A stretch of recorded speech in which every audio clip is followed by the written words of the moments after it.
Bom, e aí, rapaziada, eu vou falar um pouco da febre reumática aqui em reumatologia. Bom, a febre reumática ela é uma ocasião onde muitas mulheres, né, muitas mães, elas se sentem, eh, elas têm medo, né, da febre reumática. E a febre reumática, né, ela é muito perigosa mesmo, realmente, porque ela vai causar vários tipos de sintomas ao paciente, como, por exemplo, questão do coração, né, uma cardite, coreia de Sydenham, né, Sydenham, por exemplo, febre, enfim.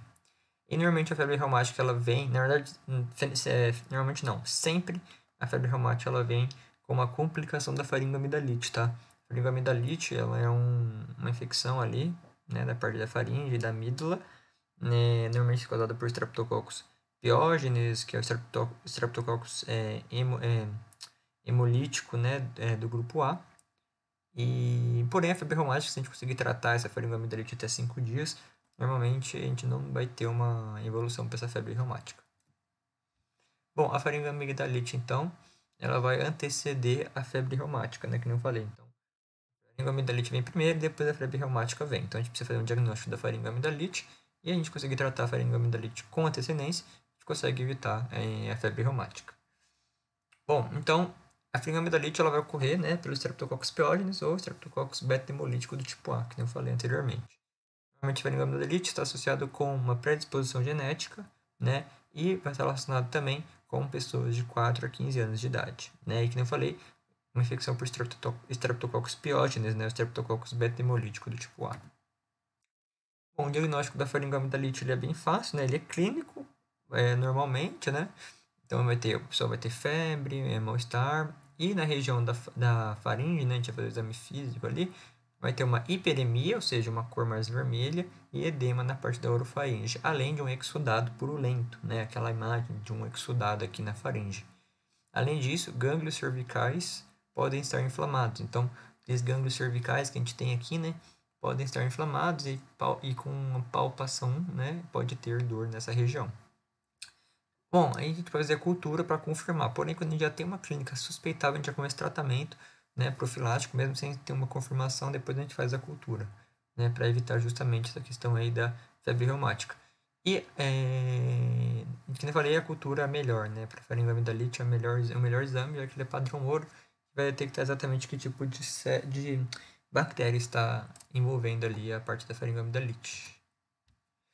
Bom, agora um pouco da febre reumática. Por que a faringoamidalite tem a ver com a febre reumática? É o seguinte, para a pessoa ter a febre reumática, para o paciente ter a febre reumática, ele precisa ter duas coisas. A primeira é uma predisposição genética, né, a ter essa febre reumática. E o dois é a infecção pelo Streptococcus pyogenes ou Streptococcus beta-hemolítico do tipo A. Essas são as duas coisas que o paciente precisa ter. Por quê? É o seguinte, a febre reumática ela ocorre porque o corpo ele tenta combater esses Streptococcus pyogenes, né, Streptococcus beta-hemolítico do tipo A, que está afetando a faringoamidalite. Porém, acontece o seguinte, que o Streptococcus ele tem algumas regiões dele que são muito parecidas com partes do nosso corpo. E aí o nosso corpo, o sistema imunológico do nosso corpo começa a confundir, começa a atacar o nosso próprio corpo. Como, por exemplo, os cardiomiócitos e as sinóvias, né? Sinóvias são a parte dos sinoviais, né? Das articulações, e os cardiomiócitos são células do coração.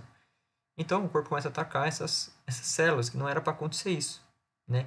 Ele começa a confundir os Streptococcus pyogenes com esses cardiomiócitos, né? E essas partes sinoviais e muitas outras regiões. Então, como que é a história clínica da febre reumática? O primeiro, o paciente tem a infecção por Streptococcus pyogenes, Streptococcus beta-hemolítico do tipo A, e adquire a faringoamidalite, né? Se a gente tem... Ah, e outra coisa, o Streptococcus pyogenes ele tem que ter a cepa reumatológica, né? E o paciente ele precisa ser predisposto geneticamente. Se o tratamento, né, dessa faringoamidalite começar antes dos 5 dias, a gente já pode descartar a febre reumática aí, se o tratamento for bem feito, claro, com a aplicação da penicilina e tudo mais.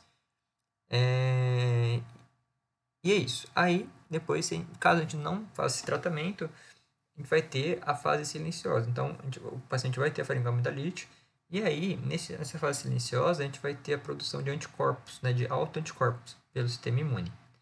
Aí depois começa a aparecer a clínica da febre reumática, aí o paciente já está com a febre reumática, tá? e aí o paciente ou morre ou a gente vai ter a cura dele.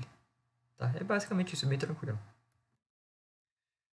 Clínica da febre reumatoide, ou a febre reumática. Bom, essa aqui é a parte mais importante, tá? Porque a febre reumática ele vai ter cinco, como posso dizer, 5 sinais, né? 5 sintomas característicos. O primeiro é a artrite, que é a mais comum. O segundo é a cardite, que é a segunda mais comum, 50% dos casos, e é a mais perigosa, tá? A terceira é a coreocidemia, né? Que eu vou explicar posteriormente do que se trata. O quarto é o eritema marginado, né? Que também é um sinal. E o quinto é os nódulos subcutâneos, tá? Então vamos lá. Primeiro a gente tem a artrite. A artrite é a mais comum de todas. 70% dos pacientes têm essa artrite na febre reumatoide. É uma artrite que vai ocasionar, que vai pegar, né, as partes mais, as articulações maiores do corpo, como as articulações do joelho, do ombro, tá? E aí ela é benigna, essa artrite ela vai parar, tá, uma hora. E ela pode causar até edema e a gente ter problemas, né? O paciente ter problemas para a locomoção, né, dessas articulações. A cardite, ela é uma inflamação do coração, tá? Então, a cardite, ela, infelizmente, a complicação, né? O sintoma que a gente menos quer que o paciente tenha, né? Porque ela é a mais perigosa. Quanto mais novo é o paciente, maior vai ser o prognóstico dele, tá? Em relação à cardite. A cardite, pode estar associada, né? Com a questão da taquicardia, sopros, cardiomegalia, que é o crescimento, né? Associado com uma miocardiopatia dilatada e uma pancardite. Essa pancardite vai estar associada com uma inflamação das 3 capas do coração, tanto endocárdio, miocárdio e pericárdio. A coreia de Siemens, ela é menos comum que a cardite, ela é 1/3 dos pacientes, ou seja, 33% dos pacientes tem essa coreia de Siemens. Coreia quer dizer aqueles movimentos involuntários, né? Então, a gente vai ter movimentos involuntários na coreia de Siemens, né? A gente também pode chamar de doença de São Vito, né? Essa coreia de Siemens vai ser movimentos das extremidades, dos braços e das pernas, ou também do rosto pelo paciente, né, pela criança. Normalmente a coreocicina dura de 3 meses até 1 ano. Você vai ter o eritema marginado, né? O eritema marginado são manchas eritematosas com as suas periferias bem marcadas de vermelho e o seu centro incolor, né? E aí, esse eritema é devido à cardite, né? E esse eritema também vai estar relacionado com a questão, vai estar normalmente localizado nas costas ou no tronco do paciente. E os nódulos subcutâneos são nódulos subcutâneos, né? Vai ser também associados com a cardite e aparecem nas partes extensoras, né? Normalmente, os nódulos subcutâneos e o eritema marginado podem não aparecer porque o paciente falece antes desses sintomas aparecerem. E aí a gente tem os critérios de Jones. O critério de Jones vai ser associado para a gente fazer o diagnóstico da febre reumática, né? E a gente vai usar os fatores maiores e os fatores menores. Os fatores maiores são o que eu mencionei, né? Artrite, cardite, coreia de Siemens, nódulos subcutâneos e o eritema marginado, né? E os fatores menores são a artralgia, né, que é dor nas articulações, não necessariamente uma artrite, febre, reagentes, né, como PCR e o VHS, que eu fiz um vídeo, vou fazer um vídeo sobre isso, e o intervalo de PR aumentado no eletrocardiograma. Para a gente ter a febre reumática diagnosticada, a gente precisa ter 2 critérios maiores, né, os fatores maiores ali, 2 deles, ou um critério maior e 2 critérios menores. Bom, qual é o tratamento da febre reumática? Vai ser a irradiação do estreptococcus bacteremolítico do tipo A por penicilina, benzatínica intramuscular, né? E aí a gente vai ter a aliviação dos sintomas, então hospitalizar o paciente em casos graves, a febre a gente vai usar o paracetamol e dipirona, a artrite a gente vai usar os anti-inflamatórios não esteroidais, como o AAS, né, o ácido acetilsalicílico, o naproxeno.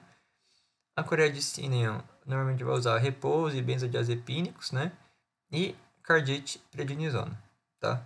Na profilaxia, a gente vai usar penicilina benzatínica intramuscular cada 15 dias durante 2 anos, para que o paciente não volte a ter essa febre reumática. E é isso, essa é a febre reumática.